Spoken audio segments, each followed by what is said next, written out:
March Madness is upon us, and couple that with the NBA season is going on, actually going to the playoffs. A better way to bet on those games and games in other sports like the Premier League and everything else, or even Major League Soccer, than betus.com, where you can get 125% of the sign-up bonus, which is up to $2,500 by using the promo code TKT for the Klown Times. So what are these other perks here? You can bet on the go. You can bet anytime, anywhere on your mobile device. You get fast pass, or you get paid immediately every single time. And last but not least, you can you could do live betting where you can bet during the game, getting the early and the best lines. Again, use my promo code TKT for the Klown Times to get up to 125% of the sign-up bonus, which is up to $2,500. So again, not to sound like a book record, but go to betus.com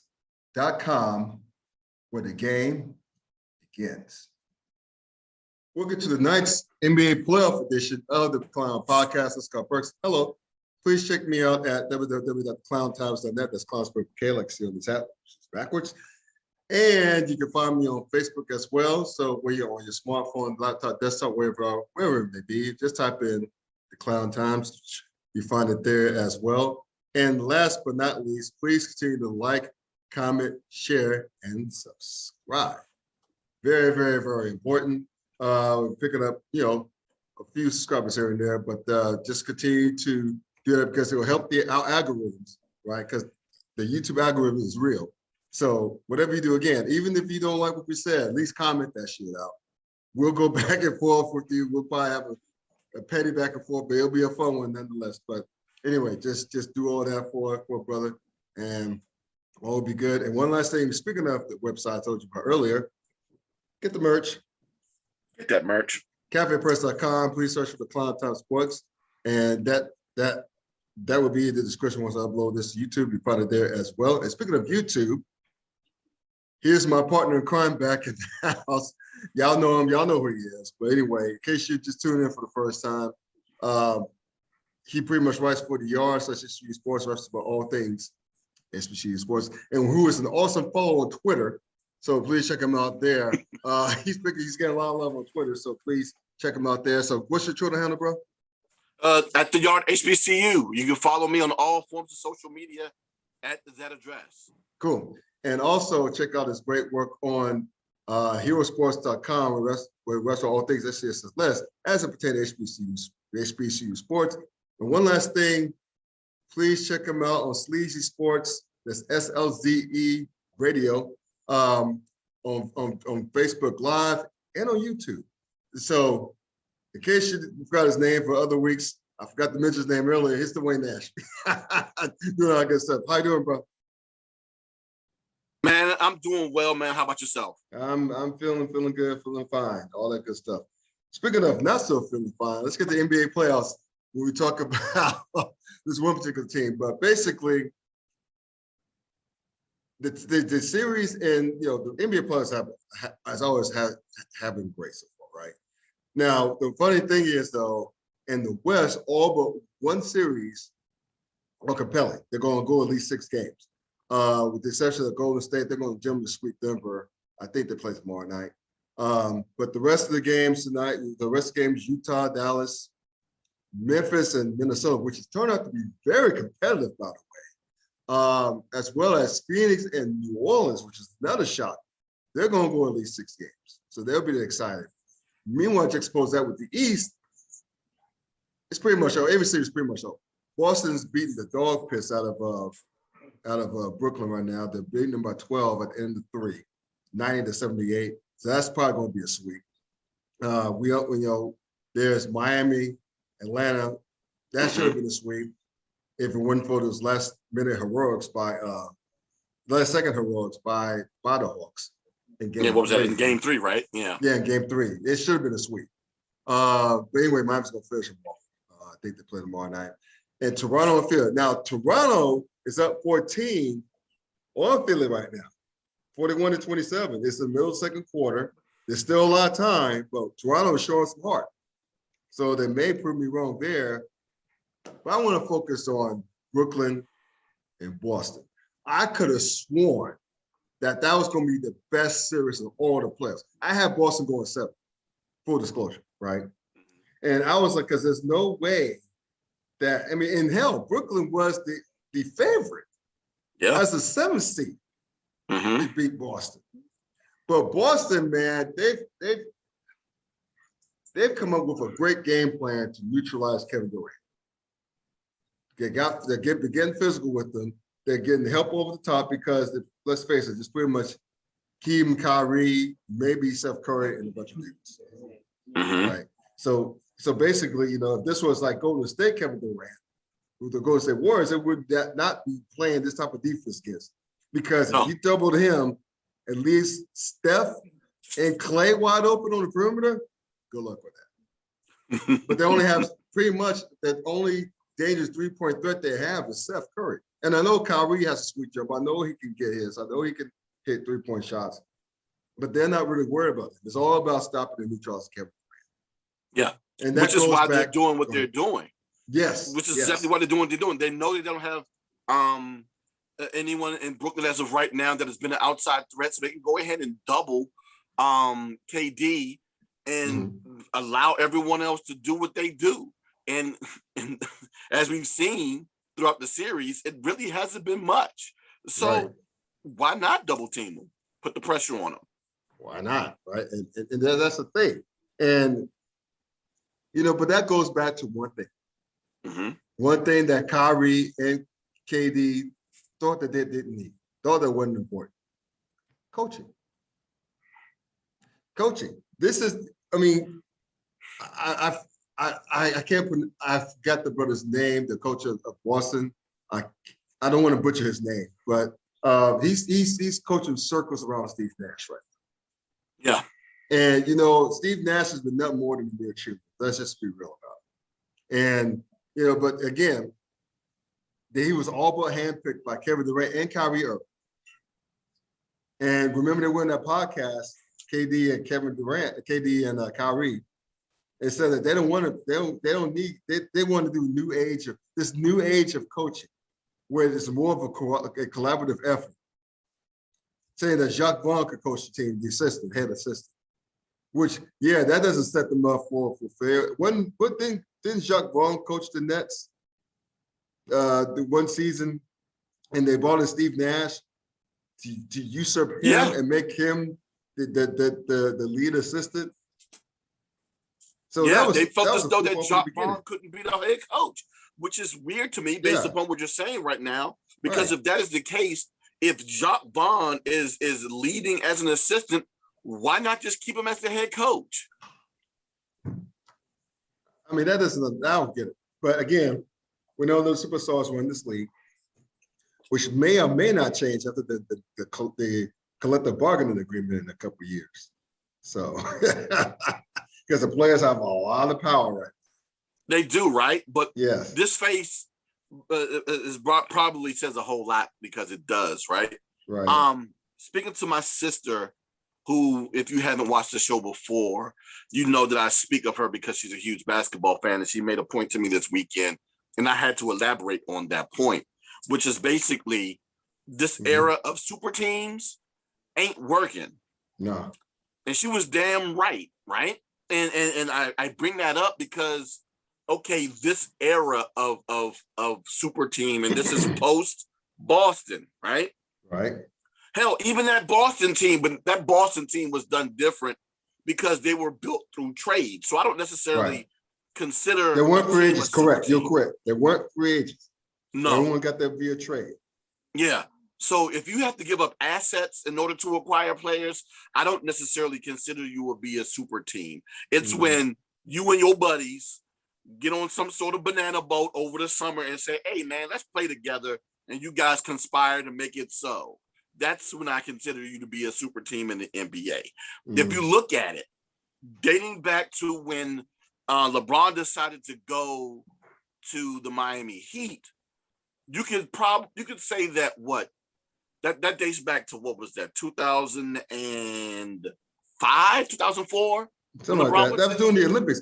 Didn't that plan come to fruition during the Olympics, right? where like it was originally supposed to be Dwayne Wade, LeBron, and Carmelo. Yeah. Was supposed to play together. Mm-hmm. But then Carmelo wanted to negotiate to a longer contract with Denver. Because remember, the other two principals signed 3-year deals. That's right. Along with the fallback guy, Chris Bosh, who signed a 3-year deal. So those guys talk about playing together as a collective, right? Because like Chris Bosh wasn't a stranger to it. They openly talked about it. It's just that it was supposed to have been, like I said earlier, D Wade, LeBron, and Melo. Yeah. Instead of Chris Bosh. Mm-hmm. That's what but yeah, if you look at those super teams, only 3 of them, dating back to 2004, have won titles. Mm-hmm. And one of those titles, the Heat over the Spurs, almost didn't happen because of that Game 6 late bucket heroics of Ray Allen. So who wasn't part of that collective. He was a free agent, right? Yeah. So you had the Heat beating a very young Oklahoma City team that first go round. Then you had the lucky bucket from Ray Allen. Then you had the LA Lakers in the bubble. Right. Those are the only 3 titles that come from these super teams. Every other time they've come up short. So at some point in time, I'm hoping these smart GMs that currently aren't doing it but are thinking about doing it start talking, or that are looking to sign these big name players, start looking at them and saying, you know what, no more of this super team business. We're going to do it the way that I feel as though it's going to be best for this team, and have it be run by a GM, have it be coached by a coach, and let the players play. If you don't want to do that, then I'll need to go ahead and get the superstars in here that would do that, because this ain't working. And this is another, this is just Brooklyn. And maybe Philly. We have to wait and see exactly how that plays out. But the way I'm anticipating it, I don't anticipate that working out well for them either in the later rounds. It just happens to be that they have the Toronto Raptors in the first round.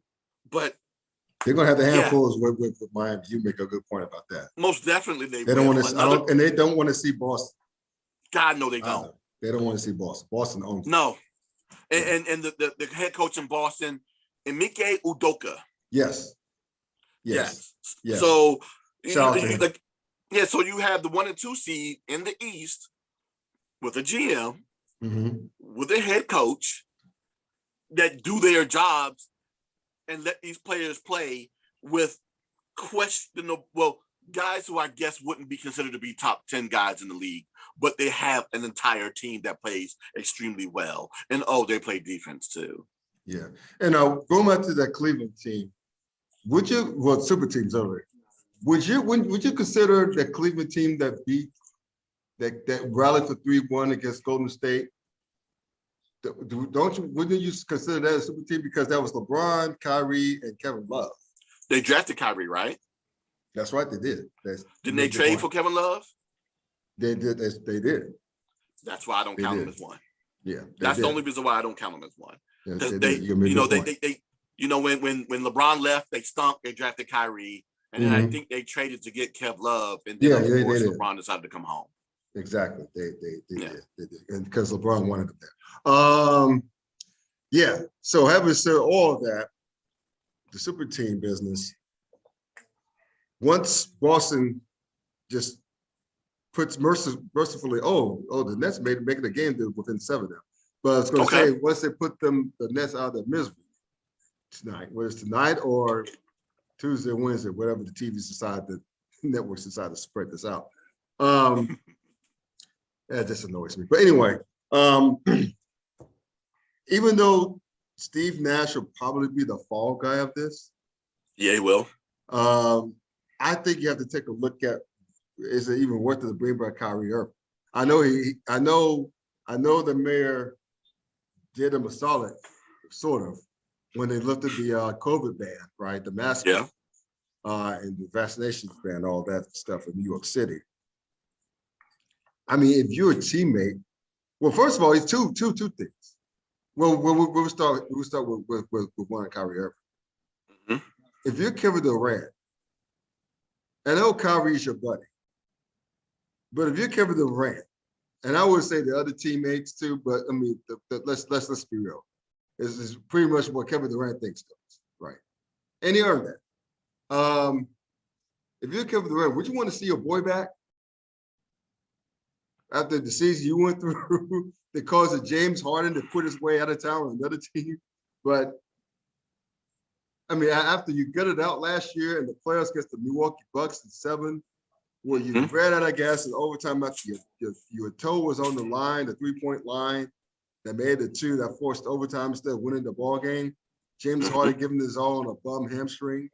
And Kyrie just, I think he was hurt last year, actually. But he was. I mean, still, he took time off last year too. Curious a mug. So would you want that back? I mean, it's one thing for management and teammates, but if you're Kevin Durant, would you want to see your boy back? Because he's a free agent. I'll say this, right? God, when you're that absent in school, they don't let you go to the next grade. No. And I'm using that as an analogy, right? Because Kyrie has played in the league for how many years now? What, 11? 11. Can you believe that? I know, right? Yeah. And that's something, that's why what I said to you over the weekend that with Brooklyn being an older team, I had to rethink about it. I'm like, yes, they are. Because, God, these guys have been in the league for well over a decade at least in terms of Kyrie, and KD, most definitely. Right. And Blake. And then, of course, yeah. And Blake Griffin, yes. And I'm like, God, are we that old? Sheesh. But I digress. Yeah. KD has been in the league for 11 years. He's only played 70-plus games 3 times in his 11-year career. 3. Well, you hear it often, the best ability is availability. That's right. And if you can't be there for whatever reason, because my thought process is, okay, he's able to play with the COVID situation, right? What other reason would he not play? And we've seen him sit out games for a litany of reasons, be it mental health, be it injury, be it, I don't want to play, but I'm going to end up going to my own birthday party, whatever. He's made the decisions not to play in games, which you combine that with his inability to gel with other players on his teams wherever he's gone. This is what you get. Yes, he's a talent, but he's also a malcontent. And you have to take that into consideration on whether or not you want to sign this dude. And as we've seen, it just happened to be, I guess, a blessing from God or King James that he was capable of winning a title. And if you just can't have a player like LeBron of that ilk playing alongside him, you probably can't win a title with this dude. And I don't know if I would want to play alongside him. Just let this dude go wherever he want to go. Let him make his money. Let him shice whatever GM he wants to into signing him and giving him that big time deal. But I'm gonna say this: in order for me to trust Kyrie ever again, I'll agree with what Stephen A. said. I would have to give him a 1-year deal and see what he does. Yeah, and it'll have to be a prove it deal for several years in order for me to give him a long-term contract. Right, and rightfully so. And there's another play they have to worry about. If the Kyrie situation is bad enough, what the hell you do with Ben Simmons? Dude hasn't played since he acquired from the trade. He was acquired in that James Harden trade. Now, mind you, they said there was a back issue he had. And, if you sit down around on the back issue, from my understanding, it tightens up. So he had to, he's been playing like simulated games. I think we're 4-4, something like that. Okay.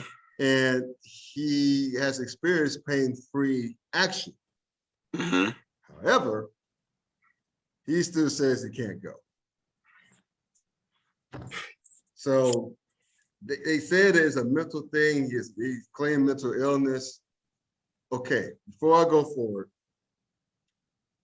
I'm going to be as sensitive as I possibly can. I think Ben Simmons is full of shit. I think that he is using mental illness as a cover for the fact that he's fucked up here.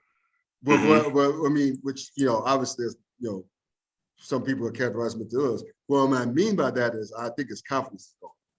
I think his confidence is gone from what happened to him in Philly, that game 7 against Atlanta in the Eastern Conference semifinals. Wow. I think that obviously it did not help matters when in the moment of honesty, ask the question, can you, when Doc Rivers asked the question, do you think you can win with Ben Simmons? He said, I don't know. Yeah. That was an honest answer. As honest as honesty could get. Even though they say teammates, coaches, whatever, you're supposed to lie. You're supposed to gas your boy up, lie. But he was caught in a moment of raw honesty. Right after the game, right after they blew that lead as series against Atlanta, to see Ben Simmons go into a turtle shell, he said it was a matter of raw honesty. I don't know. Then when Joel Embiid, I don't know, was asked what happened, when he pointed to the moment that he didn't use his name, he didn't say Ben Simmons' name. Remember, he said that when we passed up that open layup and then get the foul shot. Yeah. He was talking about Ben Simmons. So basically, they got sick and tired of walking around the eggshells that was Ben Simmons. Because they knew that this guy was limited offensively. Despite the fact he's a naturally gifted passer, the fact that he's a great defender, he could defend 1 through 5. He's kept Trae Young in check the entire series. On offense, it's like 4 and 5. And the thing is, if you look at guys who came at the end or around his draft class, the Jaylen Browns. Yes. The Donovan Mitchells. The Jason Tatums. The Brandon Ingrams. Yeah. What have you noticed the last few seasons from those 4 brothers alone? They've been getting what? Better.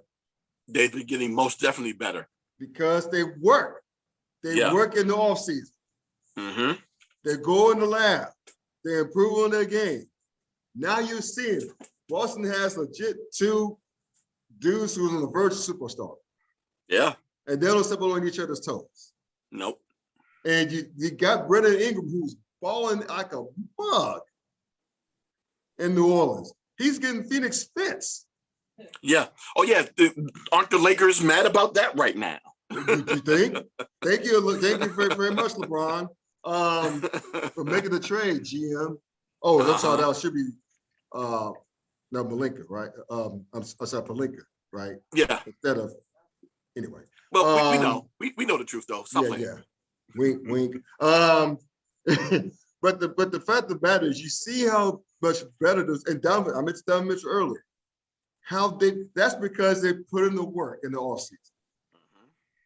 Every other star in the league, the Devin Bookers, be getting better year after year. I mean, hell, Anthony Edwards, Ant-Man, right? Yep. Melo Ball, like LaMelo Ball. You could tell they're getting better because they put the work in. Yeah. What the hell has Ben Simmons have done since he's been in the league? Has he gotten better the last 4, 5, 6 years? No. Because he hasn't put the work in, done shit in the summer. He hasn't done a goddamn thing. And as a result, he's still the same dude who was drafted along with those guys I mentioned, Bill, which is a damn shame. A guy that naturally talented. It makes you wonder, does Ben Simmons really want it? Does he really want it? Is he just satisfied to get paid? Does he? Because we've seen, and you know why I'm saying all this? We've seen an instance where if you make command, if you challenge his manhood, he actually steps up and plays like a different dude. Like remember, and like I think it was what's his name? Jared Dudley, when he played with the Nets, when it was a series against Brooklyn way back when, and he just called him out. He essentially called him out. And Ben Simmons, how did he respond in game 3 in Brooklyn? I think he went for 40. I think he went for 40. In addition to rebounds and assists, which he thinks is not just gifted at. I think he went for 40 and started giving. It's so funny to watch. If you want to YouTube this, guys, do this. To see the side eyes that Simmons gave, oh boy, I mentioned earlier. Jared Dudley? Jared Dudley. Uh-huh. Just every time he came there, he's like this, like that. Just you could tell he was mad. Yeah. And he played like he was mad. Under control, and they had no answer for him. But see, the thing is whether or not he can do that for an entire season. Yeah. It's wonderful to do it during a game. Right. But Ben Simmons, aka Ezel, because I don't know what injury is it. Is it his neck? Is it his back? Is it his neck and his back? I don't know. And at this point in time, I don't even know if I care. This is a former #1 overall draft pick who has not gotten better. And you talk about the fact that it was the Game 7 game against Atlanta in that series that they lost. No, to me, it was an entire series where he played extremely bad, refused to take shots, shot poorly from the free throw line, or didn't get a lot of free throw shots. And it was just, like you said, a guy on the court that made it even to make it 5-on-5 in a lot of instances where he should have been there contributing a lot more than what he was as an NBA All-Star. But yeah, you talk about this dude's future, and there's a lot of people who discuss whether or not the Brooklyn Nets may have lost this trade in terms of getting a guy who hasn't been able to play, and then his fickleness of him working out, trying to figure out whether or not he's going to come back and play or not. Then the whole conversation of, yeah, I'm going to come back and play on Monday. And my thought process, just like everyone else, if you're capable of playing on Monday, you could have played on Saturday, but you chose not to play Saturday. And now, with you on the verge of being eliminated, you decided not to come back on Monday too. When it was a simple series, 2-0. He could have came back to your point, right? Exactly. But you're playing these games. If anything, dude, it would have been to your benefit just to say nothing and just come back when you come back. Right. Instead of just telling people when you might cut, what you might do, what you might not do, just do it. But we're going to end up seeing exactly what this dude, is going to be worth in the future, and how viable he's going to be. How much longer is he on contract with the Sixers for? Another 3 years? Yeah. I'm sorry, not the Sixers. I'm sorry, the Nets. The Nets, 3 years. Well, 3 years. Yeah. Yeah. Oh, well, was right. You're stuck with Ben Simmons. You don't know if you're going to get Kyrie back. And if you do get Kyrie back, is it going to be worth it? And you have that head case with a Ben Simmons, who also is potentially a head case. And then KD is looking around like, what am I supposed to do? Right. He's not one leader. And it's not a knock, brother. But it's not a knock on KD at all. I say it's not a natural leader. He wants to hoop. And that's fine. Yeah. But that's the point. Who's the leader on that team? Who's going to step up? Who's that voice? But that's the problem, right? Because in a lot of cases, in a lot of sporting situations, if you're the best player on that team, people are looking to you towards leadership. And if they can't look to you for leadership, they're going to look to someone for veteran leadership. But that's another thing KD is supposed to be too, since he's been in the league for over 10 years. So you can't look to him as the best player leader. You can't look to him as a vet. None of these other vets potentially are speaking up to the point to get these guys guided and willing to play. What is this organization? And you have a coach that is coaching by proxy through the assistant. What is this organization going to do? Yeah. I'm just disappointed for the few Nets fans out there. But in basketball fans in general, I'm disappointed. And because to see this take place in Brooklyn, you want to know, we all wonder what the hell KD was thinking leaving Golden State now, right? Some of us said it back then. You're leaving Golden State to do what? With who? With Kyrie Irving? That guy? Really? Really? But let me ask you this right quick. Once they get bounced, once they do get swept out of the first round tonight, how big of a ding will just be on Kevin Durant's legacy thing. I think it's going to be, I don't think it's going to erase all what he's done to this point. I mean, even though you have to update your resume in sports, right? But it just raised the question. Could Kevin Durant lead a team of his own to the promised land? He came this close to doing it on 2 different occasions in OKC. Once when they were really young against the Heat in the finals. And the other one, they blew that 3-1 lead against Golden State, right? Which I think was the same Golden State team that blew that 3-1 lead on Cleveland, as a matter of fact. So he's been close before. But now, I mean, you just kind of wonder, is he really that dude? Because remember, if he didn't go to Golden State, he probably would have been the best player of all time at the time. At this point. But I don't. It won't ding his legacy, but so much.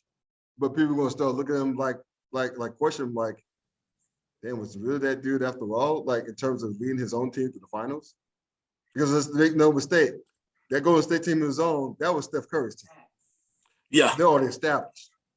Yeah, but yeah, it was already his team. But he came in and he was the best player on that team during the finals, thus the MVP, right? He did win the MVP that year, right? Yeah. So he was most definitely the best player on that team. Right. Yeah. During that series. That'll be his knock. He's an elite player that can't lead a group of guys to the promised land himself. Right. Well, he can't lead a bunch of guys who haven't won a title as a group to win a championship by themselves. But you know, with the exception of the fact that he's won a title and was the finals MVP, he probably would have been in that category of other great elite players that don't have titles, i.e. Karl Malone, which is nothing wrong with being a Karl Malone because, of course, he was elite at what he did. It's just that you won't get spoken of in that caliber of course, the Jordans, the Kareems, the Birds, the Magics, so on, LeBrons, the so on, and Kobe, so on and so forth. But my God, if he's not an elite scorer. Yeah, and that's the thing. So now I'm looking at this now. Boston is leading by 3 with 30 seconds left. Brooklyn made a game of it. So we'll see. They only got 30 seconds left in the game, and Celtics just got offensive rebound, so it might be over. Yeah. So anyway, it's going to be very interesting to see what happens in the offseason in Brooklyn. Once they get swept tonight, if they don't finish the combat, that is, which I don't think they will. But anyway, that's not here nor there. So let's just get to the HBCU segment right quick, because this is one thing I really want to holler at you about, and I want to get your thoughts on this. You know, there's this. Remember when we talked about Byron Allen making a deal with the SWAC to stream their games? We thought it was a great deal. I don't think we knew the other half of the shit. But basically, very long story short, and I want you to chime in on this too, just to give your thoughts on this, about the SWAC and this lawsuit they have against them by Urban Edge Networks Incorporated, which is the parent company of HBCU Big Pass Plus, which apparently had a deal in place to stream their games. And there's some complications of that, including a sponsorship with one Pepsi-Cola. So I want you, please share with us, with the viewers, more on that, because you've been very close to this as well. Well, I'm still trying to figure out everything that's going on with this entire situation. And of course, who's to blame, who is completely involved in why this thing has become what it's become, right? So HBCU Game Day, who basically released the article actually just last week, where the article reads, and I quote, "A company claiming that its rights," well, you've already gone through that part with the Urban Edge Network part, right? All right. Says here that, SWAC Commissioner Charles McClendon sent a letter of notice to the attorney, from the attorney to the presidents of and the chancellors of the conference on Thursday of April the 14th. The letter informed the Council of Presidents that PepsiCo had reached out to him about Urban Edge Broadcasting SWAC contest in which he stated they had no rights to do so. The interesting thing is this: Grambling and Florida A&M made these agreements in February of this year. And the deal that we talked about with the SWAC and Byron Allen and HBCU Go was announced in March. So you're telling me for at least 3 to 4 weeks, the conference didn't know about this? This is something that was announced on the team's websites. So it's not like it was news or like it was hidden news. If you were following the teams and you were keeping abreast of what was going on with both Grambling and Florida A&M, you knew that these deals existed. I'm just trying to figure out why the SWAC didn't know that this deal existed and why they didn't get around to beating PepsiCo or Urban Sports. I'm sorry, not even PepsiCo, but who was that? Urban. Gotta make sure I get their name correct. I just saw it. How did I just lose it that quick? Why are you looking? Can I ask you a quick question, brother? Yeah, go ahead. Maybe a common sense question, but they all say common sense and all that common. Mm-hmm. Isn't the commissioner's job to know what the hell the other team's doing? Yes, it is. It is your job to know what your membership is doing. So yes, they should have known about this. And they would have been able to, I guess, get ahead of this Urban Edge Network situation before it got to PepsiCo and become a situation. So this is what the letter states in part. Okay. But any entity that is approaching PepsiCo for media buys and referencing broadcasting SWAC games should be evaluated more closely. It has been brought to my attention that several entities, well, basically 2, have approached some of our corporate sponsor partners and others regarding media buys for the SWAC. Just to inform you, SWAC conference games cannot be streamed or broadcast on a national basis outside of the conference agreements. In addition, membership institutions cannot grant permission to other entities to broadcast games either linear or digitally on a national basis. All conference games are restricted and can only be negotiated by the conference office. Now, this is the thing here. What they could have done is probably done regional deals. But being that this deal that they did with Urban Edge Network was a national deal, something that the SWAC should have been aware of when it was announced by both teams in February, it's something that I find to be insane, but I digress. Right.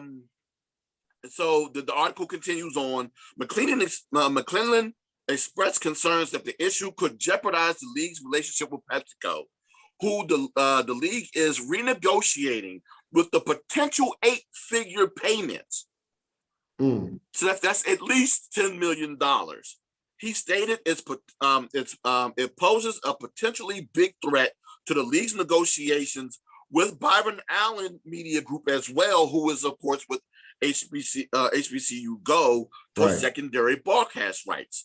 The email states that the total funding jeopardized could potentially be in excess of $100 million.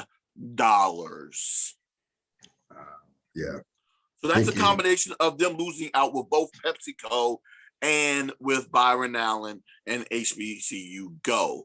That is a lot of money. Now, what could be done is if both Grambling and Florida A&M was doing a situation where they were broadcasting their OOC games, which is 3 games apiece.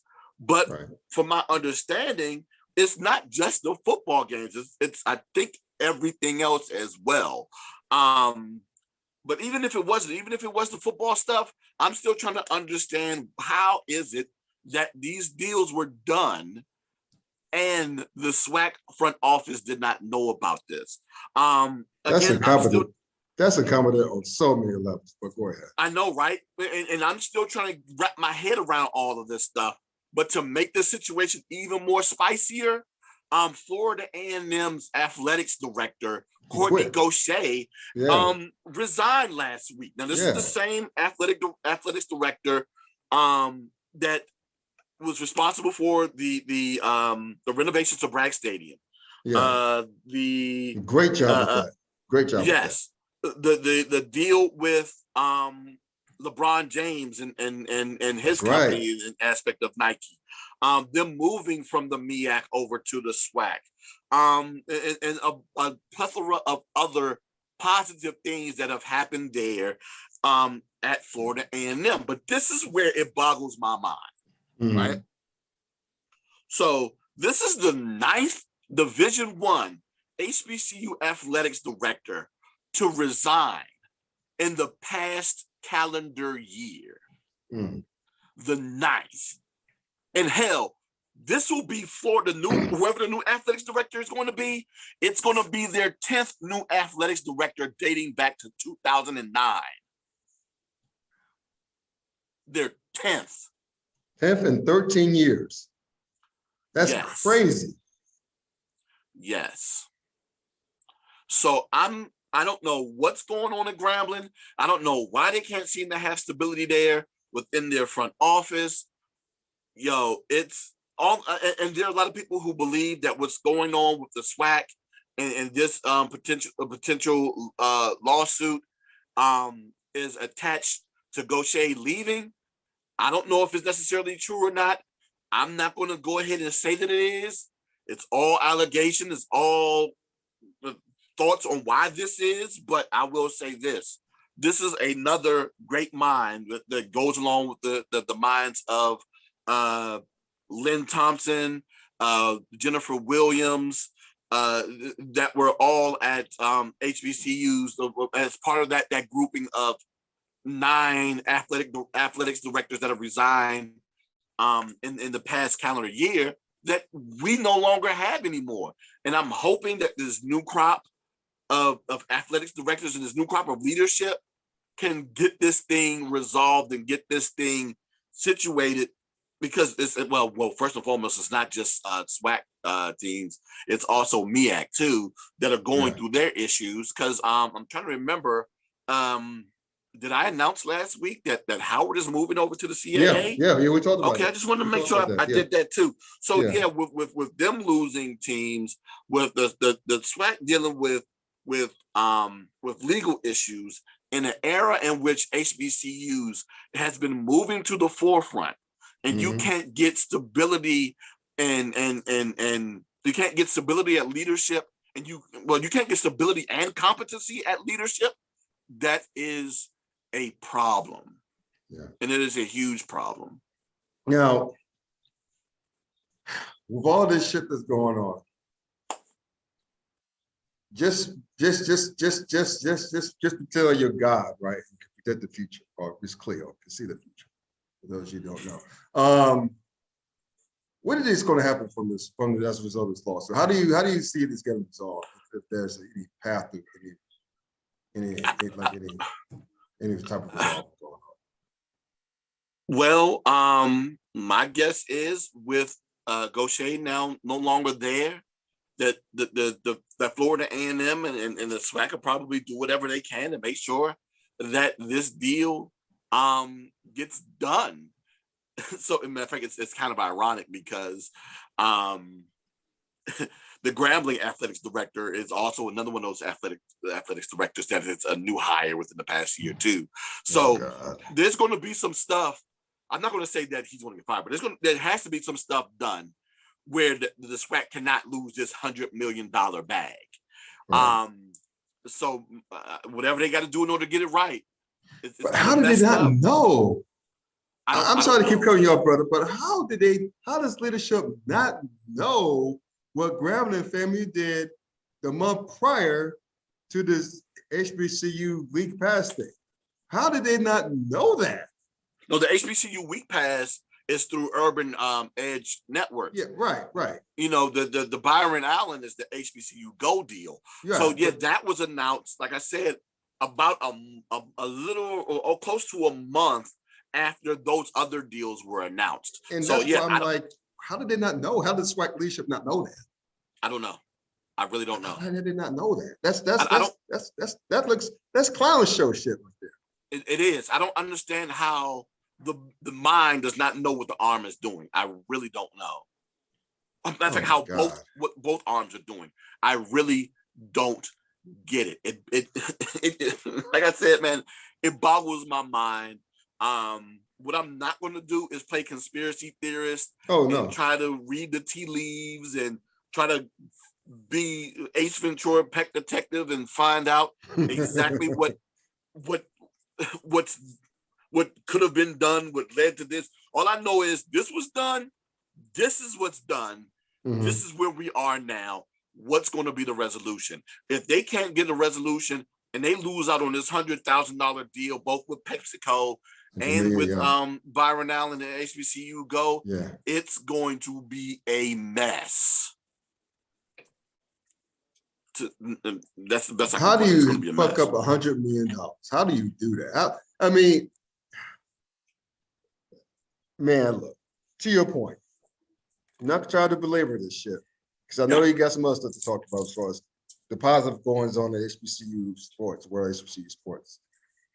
But we're, to your point, we're at the HBCU Sports are at the forefront, at least being batted about again, at least hot like fish grease again.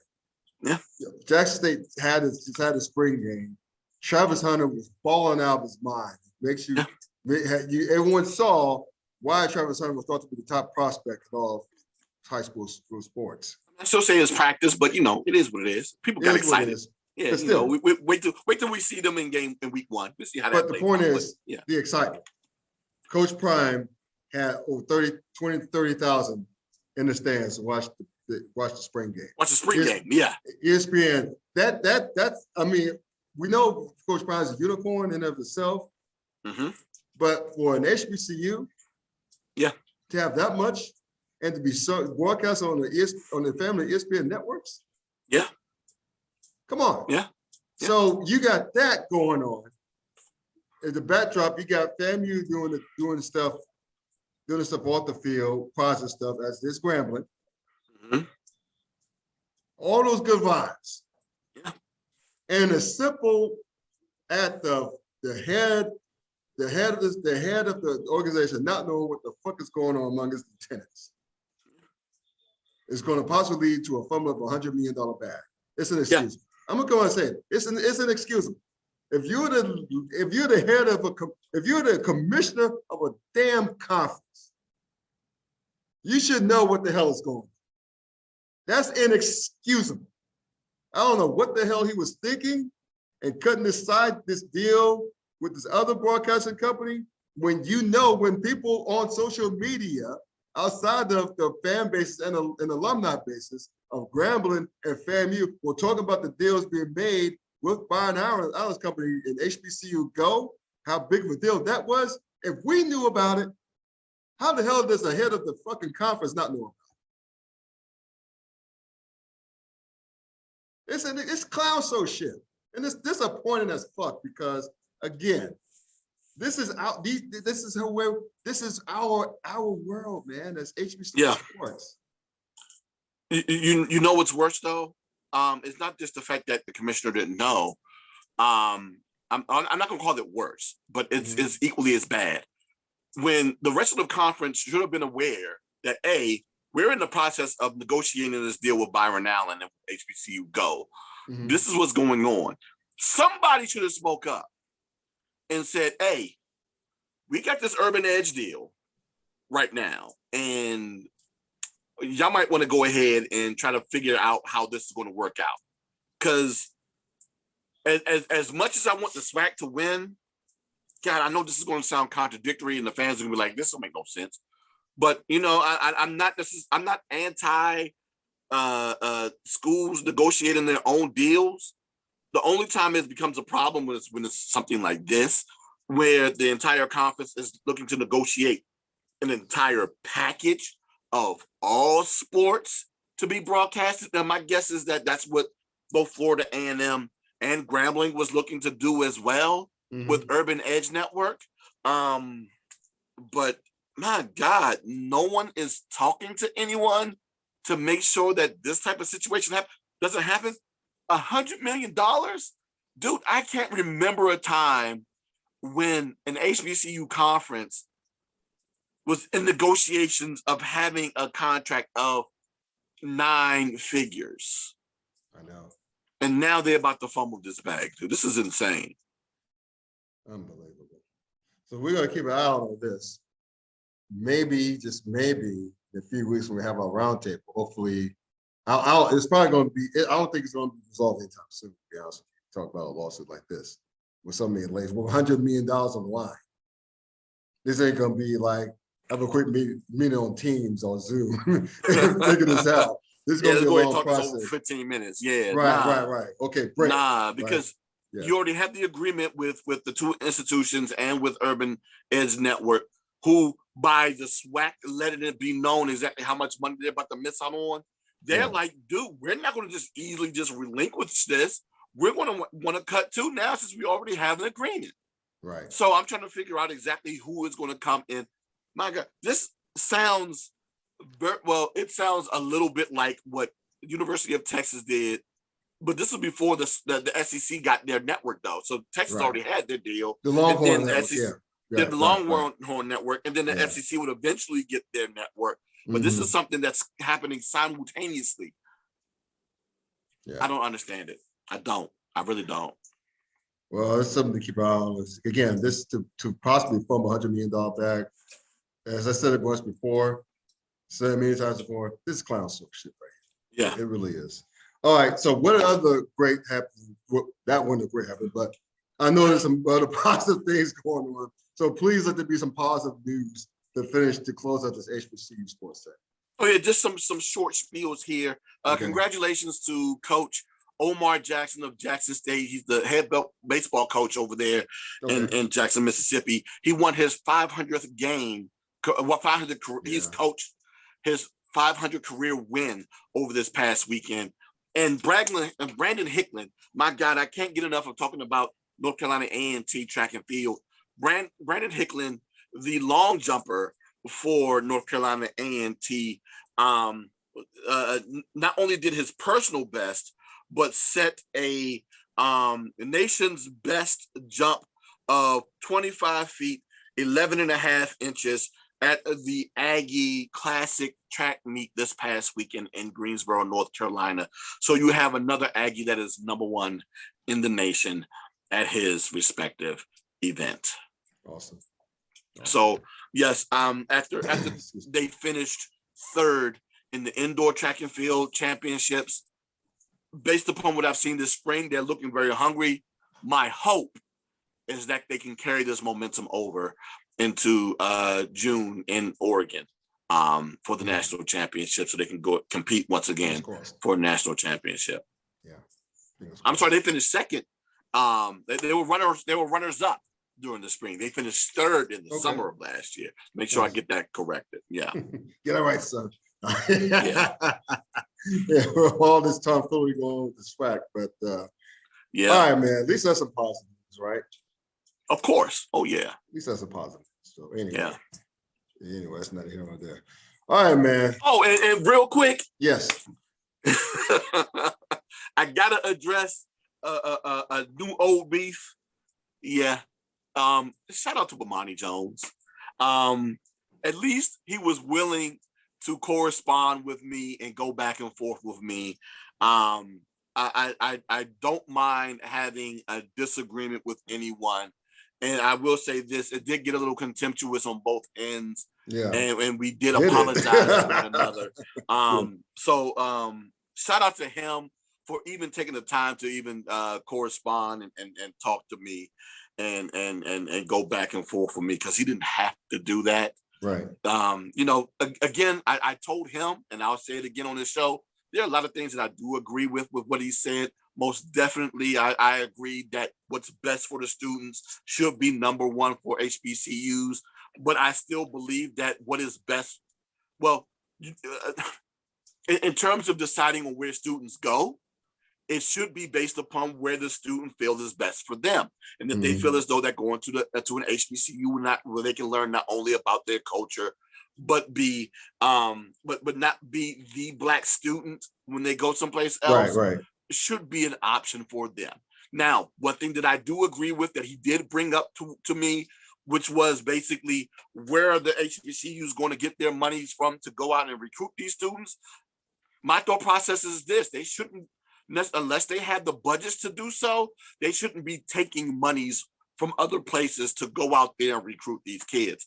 Recruit with what you've already been recruiting with. If you're capable of, hey, whatever you build in-house with your athletics departments to do whatever it is that you need to do, that's where you spend that money. Because Scott, I have to ask you this. If you were an athletics director, what would your objectives be? Or what do you believe the top three of, or the top objectives of an athletic director should be? Win national championships. Mm-hmm. Be the baddest motherfucker on the block in the process, and which means 3, be ahead of the arms race. If I'm the athletics director, I'm thinking of all things from an athletics perspective. Those 3 things. Yeah. Win champions, win conference, and possibly national championships. They think high. Be the baddest motherfucker on the block, and have the bells and whistles and facilities to give coaches chances, a great chance to do their job and win ball games. Whether it's by increasing budgets, recruiting budgets, improving facilities, not in particular order. But those will be my main concerns. Yes, and you know what? You named 2 of the 3 that I was thinking of, right? The third, of course, is to get these students to graduate. Right. So with those in mind, you know, of course, they're going to go ahead and attempt to generate revenue the best they can so they can go ahead and continue to be competitive. Sure. Now, I don't expect these institutions to do anything. I don't. My hope is that these institutions don't extend themselves, but I'm already seeing at least 1 case, if not 3, because I don't know necessarily what Howard and Hampton is going to be capable of doing in terms of generating enough revenue so they can compete in the CAA alongside North Carolina A&T.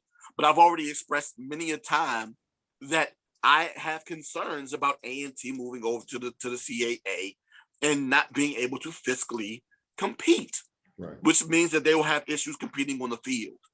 And to Bomani's point, I don't want them to become a Rutgers. And I've said that before on this show using that institution. So yes, I don't want these institutions to go out there, get beat down, and end up looked upon as also rans within their whatever new conference they're going to. My thing is I want these guys to go out to be able to compete with on their level, both on the field and fiscally, and incrementally. If you can get better, do so. Right. But Bomani's concerns about HBCUs as a whole becoming football factories is nowhere near being true. And the reason why I say that is, of course, there are 83 HBCUs that have athletics departments, right? Mm-hmm. Of those 83, only a quarter of them are Division I. And of that quarter, probably about half of them, maybe about I'd say about 14, 15 have annual budgets of at least $10 million. Yeah. Dude, you can't be no football factory with only $10 to $15 million. Right. That's not going to happen. And, you know, he was also saying that they need to go ahead and follow the model of the Ivy League. Well, I truly hope that, you know, that model is scalable. Because like I said last week, the HBCUs in comparison to the Ivy League is like a third. Yeah. You know, they have a third of their budget. They have a third of their alumni base size. And they have a third of their alumni giving returns, right? Mm-hmm. So, and to say that these coaches aren't recruiting these players by using academics, I'm not saying necessarily that's exactly what he said, but that's my takeaway. Again, if I'm wrong, I'm wrong, and I apologize for being wrong. But yeah, these coaches are already using academia to go ahead and recruit these guys. But there's no way in the world, man, that these schools are out here worrying about beating FBS programs, they're looking at competing within their own level. Now, we've already seen, on occasion that Division II programs can compete with other Division II programs. Hell, we just had Bowie State's football program in the Elite Eight. Every now and again, we'll see a Division II basketball program compete for a national title. It's that FCS programs, those Division I programs, that we're looking to get, at least be competitive on their level, be it FCS or mid-major basketball level. But you're talking about a bunch of, however many, outside of those 65 total Power 5 teams, being the Power 5 conferences in Notre Dame, but if you can include Notre Dame into the ACC, then do that too, right? So outside of those 65 teams, there are a bunch of other teams that have Power 5 dreams, but got FCS pockets. So yeah, that's where that becomes an issue. Yeah. So yeah, there's no way in the world they're going to be able to compete on them that way, dude. It's just not possible. But I know they want to go ahead and at least compete on their level. So allow them to do that at least. Yeah. Well said, brother. Well said. On that note, thank you for tuning into the next podcast. Well said, brother. Speaking of which, please check him out. I mentioned him earlier. See the backdrop. HBCU.com. Mention your Twitter handle again, young man, if you don't mind. Oh, the Yard HBCU. That's just not the Twitter handle. That is the handle for all social media: Twitter, Instagram, and Facebook. Yeah, no excuse, folks. Can't say, well, what's this other stuff? So it's all the same across the. And that is the website, the Yard HBCU. There you go. .com. And also check them out on Hero Sports. Be My Hero, herosports.com. We do talk about the whole thing. You'll see us with things HBCU. I wanted to say that for the longest time. And last but not least, Sleazy Radio.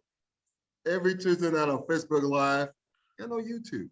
So check them out there. This Thursday, we're going to be live with the NFL draft. So if you're getting tired of listening to what's going on with ABC and with ESPN and the NFL Network, you can join us live on Thursday night, starting at 7:50 p.m. Eastern Standard Time, to listen to our analysis of the NFL first round. Awesome. So please check those brothers out. Check them out. You'll be glad you did. And me, the clowntimes.net, Klown spelled with K. Also, cafepress.com, you get the merch and search for the Klown Time Sports. Thank you very much. And we'll have all those links in the description once we upload it to YouTube this week. So check us out there. And one more time, like, comment, share, and subscribe. And hit that bell button so you can get the notifications when we have great content coming from this channel, so you won't miss it, and it'll help our algorithms. I can't talk to that because I'm sleepy. But anyway, until next time, enjoy this week's draft. Enjoy the playoffs. Until next time, we out here.